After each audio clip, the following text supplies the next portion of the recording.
Hello and thank you for joining us on Newsweek, where we highlight some of the biggest stories that made the headlines recently. I am Jacinta Agochukwu.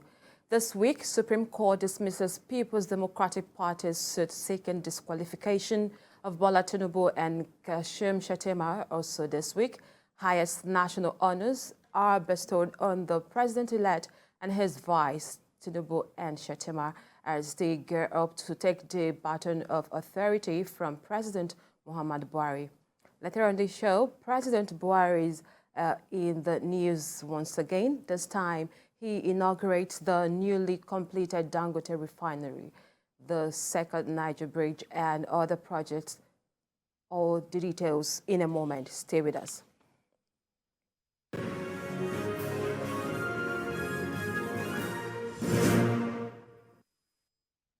Well, we begin with news from the Presidential Elections Tribunal. The Supreme Court on Friday dismissed a suit seeking disqualification of Bola Tinubu and Kashim Shettima as presidential and vice presidential candidates of the All Progressives Congress (APC). A five-member panel of the Supreme Court held that the People's Democratic Party lacked the local standing to institute the suits.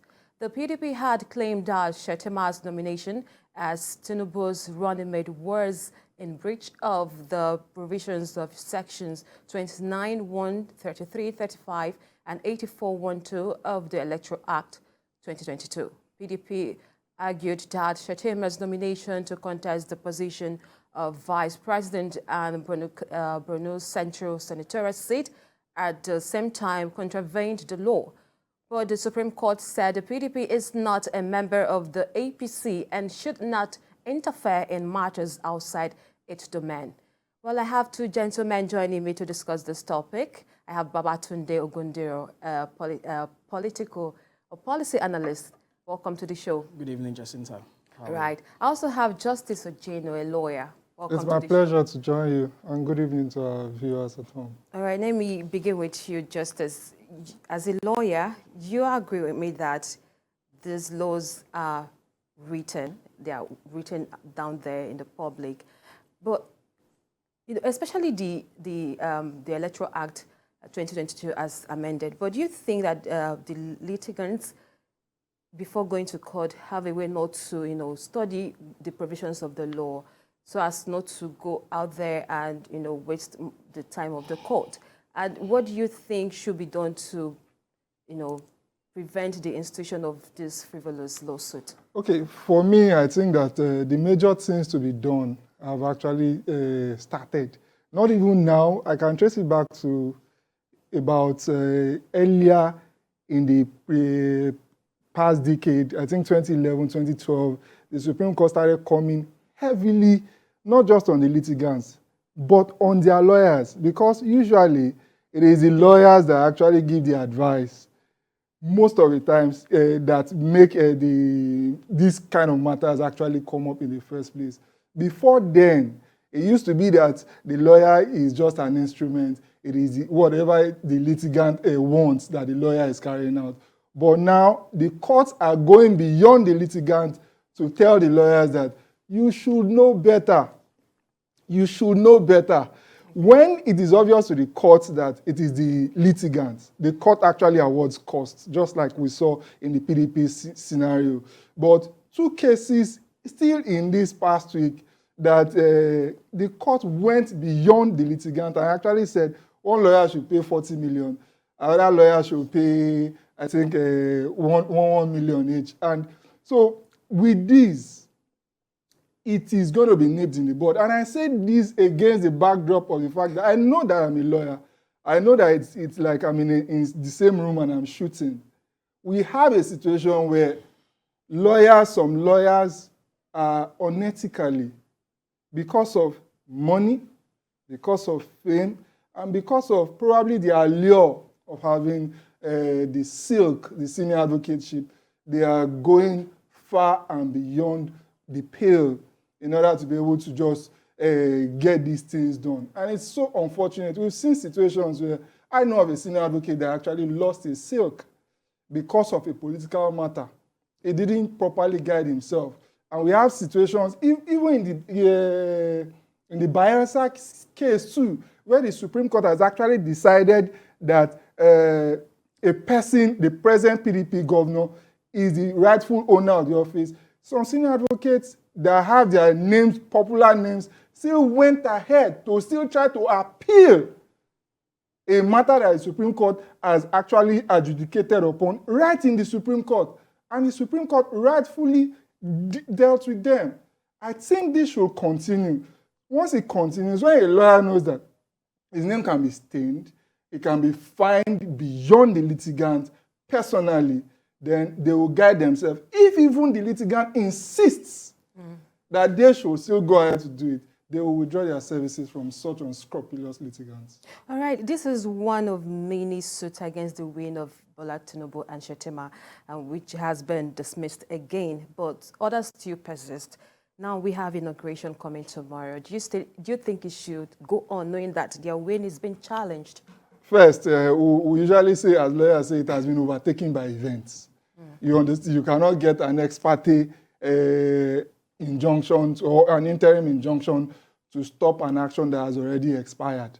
So it is wise, to be wise of such lawyers or such litigants, to take the hint of the various courts. We have the Supreme Court deciding to punish directly, the Court of Appeal, the High Court punishing directly. It is wise for them to just take the hint and just withdraw such cases and tender unreserved apology to whatever judex is concerned in such matters, so that at least let us clean this society up, let us clean the legal industry up too. Interesting. Let me come to you, Babatunde. What lessons do you think we can learn from this judgment going forward? Yeah, from this judgment, once again, the judiciary has also proved to the whole world that they are the last bastion of hope for the common man.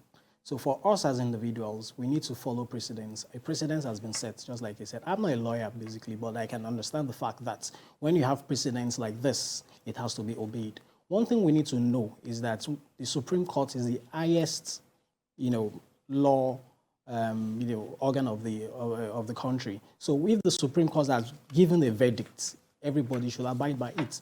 This is not the first time the Supreme Court is giving verdicts. Just like he pointed out, in the case of Bayelsa, where we had a governor that was, or an intending governor that was already rehearsing 24 hours to inauguration. Less than 24 hours. Less than 24 hours, already, rehearsing and to become, and there was a verdict, and everybody obeyed. The same thing to look at what happened in Osun State. The Supreme Court again has ruled in favor of the PDP, and that Demola Adeleke is now the governor. And even now, Oyetola has actually congratulated him. That is what we want in Nigeria. Similarly, look at the case of Zamfara, where we had cases where if these people who won their elections, all these APC guys from the House of Assembly to the House of Reps to the Senate and everything, they won. Not that probably anything happened, they actually won. But when the Supreme Court verdict came again, and they all were wiped off. So what are we going to do about that? So precedence has been followed, and everybody should actually obey and stand by it. As I said earlier on, the judiciary is the last bastion of hope for the common man, and at the same time, they are also the embodiment of this democracy that we're actually enjoying. The judiciary is the watchdog, and we must try as much as possible to obey the Supreme Court, because otherwise we're going to run in the case of anarchy, which is not expected of us. So you agree the inauguration should go on tomorrow? Perfectly. The inauguration should go on. The Supreme Court has, spoken, like the Yorubas will say, you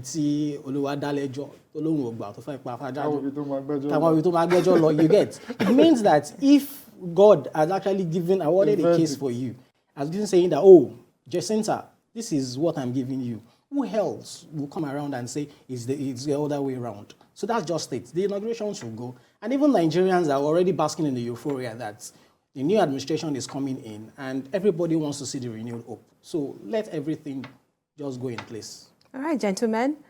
So let's take a time out, and Newsweek continues in a moment. Stay with us.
Welcome back, and if you're just joining us, it's Newsweek, where we highlight some of the biggest stories that made the headlines recently.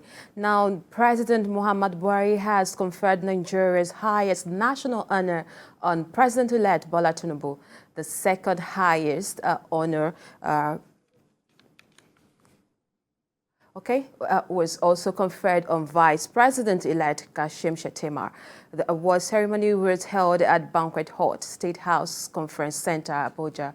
Buhari also handed the transition documents and the baton of service to the incoming president at the occasion. Speaking shortly after receiving the transition documents, the president-elect told Buhari that no one can deny his contributions to Nigeria's national development. Tinubu reiterated his belief in democracy and said nothing would deter the country from sticking to it.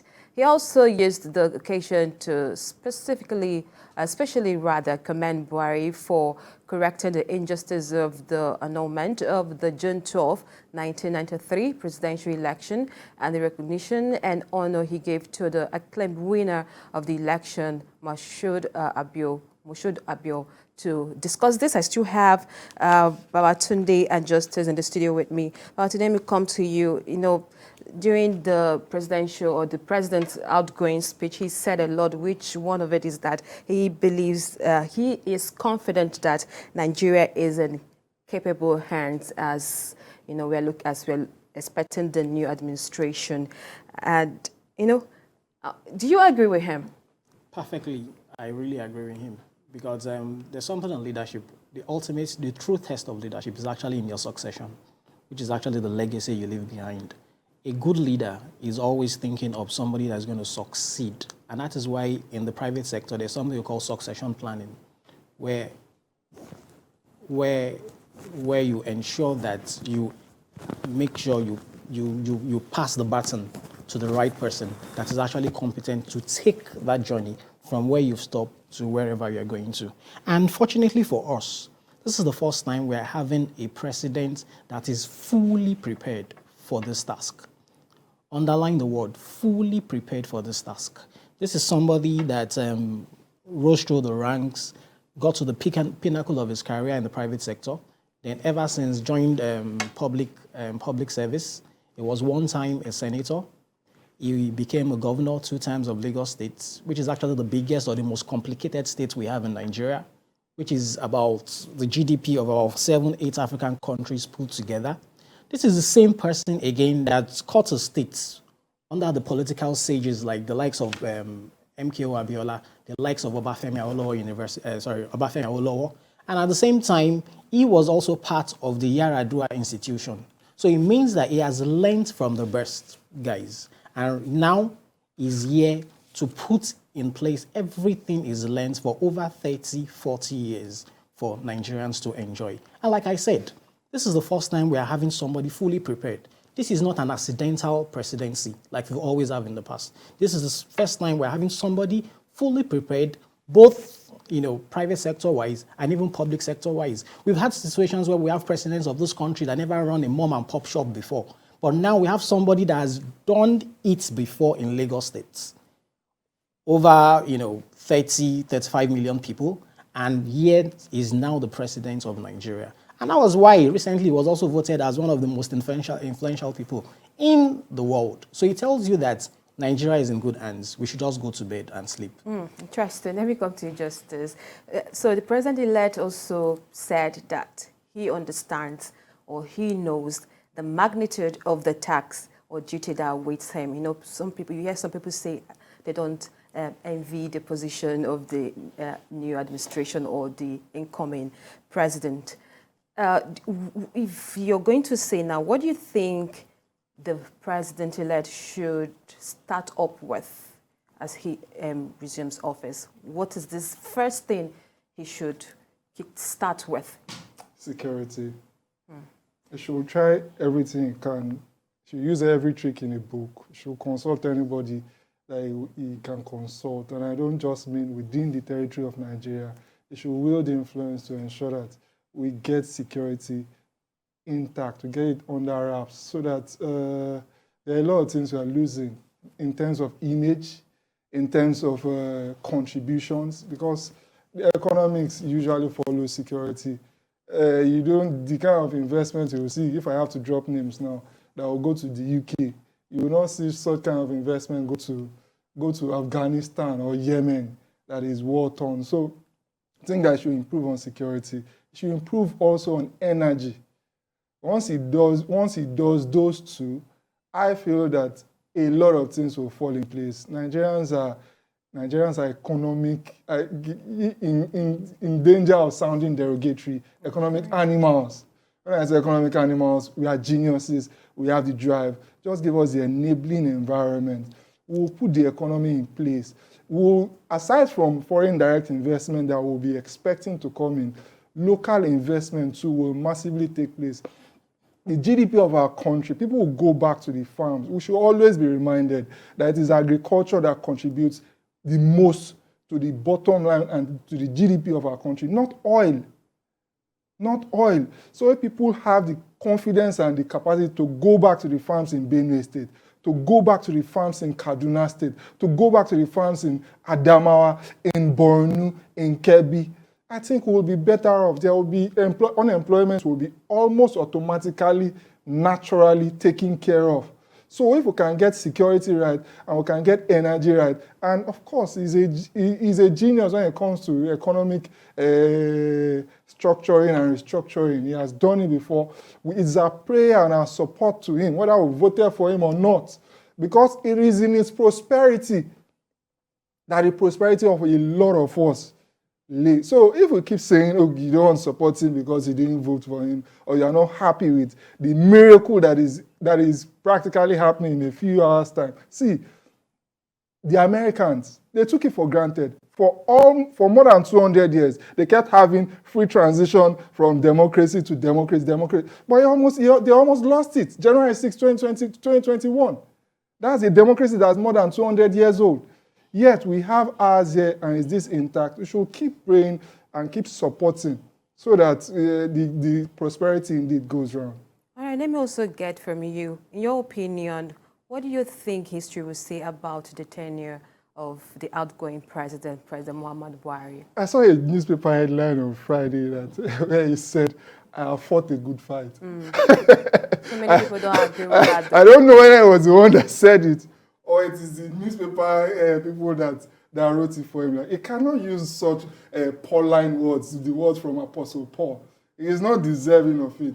Yeah, he has fought relatively well, but not as fantastic as it's been exaggerated to be. I feel that, just like it has been said, the president-elect, which will soon translate to being the president in a few hours' time, he has his work cut out for him. I pray that he gets to that magnitude where he'll be able to comfortably say that he has indeed fought a good fight. I don't think that President Buhari has fought a fantastic fight, even though he had some scores that he achieved. Transport, for example, and road.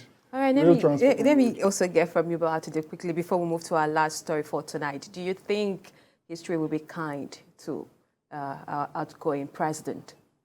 Yes, he did his best. There's something in leadership called the law of the lead. Law of the lead means that you can actually give, there's a potential a leader can actually rise based on his capacity or his capability.